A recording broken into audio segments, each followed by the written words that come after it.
హరే కృష్ణ. భగవంతుని సృష్టి విస్తారము చాలా గొప్పదైనది. భగవద్గీత 7వ అధ్యాయం 4వ శ్లోకంలో భగవంతుడు ఈ విధంగా పలుకుచున్నారు. భూమిరాపో అనలో వాయుః ఖమ్మనో బుద్ధిరేవ చ అహంకారా ఇతి యమ్మే భిన్నా ప్రకృతి అష్టధా. భావం: భూమి, జలము, అగ్ని, వాయువు, ఆకాశము, మనస్సు, బుద్ధి, మిథ్యా అహంకారము అని 8 అంశాల సముదాయము భిన్న ప్రకృతిని ఏర్పాటు చేస్తుంది. ప్రకృతిలో 8 ప్రధాన అంశములు ఉన్నాయి.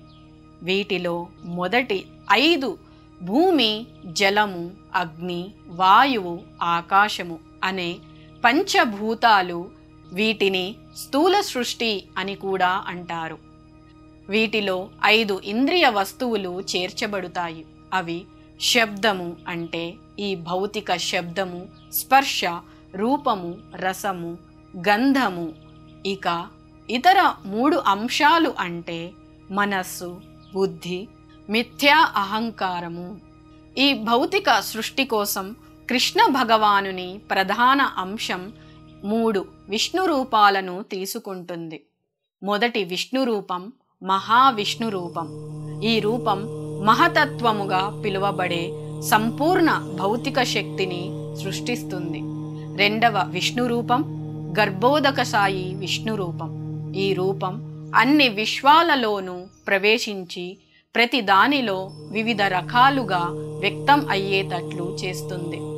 మూడవ రూపం క్షీరోదక సాయి విష్ణు రూపం. ఈ రూపం అన్ని విశ్వాలలోనూ సర్వవ్యాపక పరమాత్మునిగా విస్తరిస్తుంది. అలా విస్తరించి పరమాత్మునిగా తెలియబడుతుంది.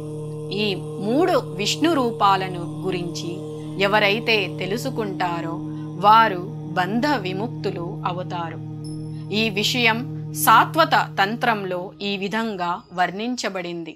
విష్ణోస్తు 3 రూపాణి పురుషాఖ్యాన్యథో విదుః ఏకం తు మహతా స్రష్టు ద్వితీయం త్వండ సంస్థితం తృతీయం సర్వభూతస్థం తాని జ్ఞాత్వా విముచ్యతే.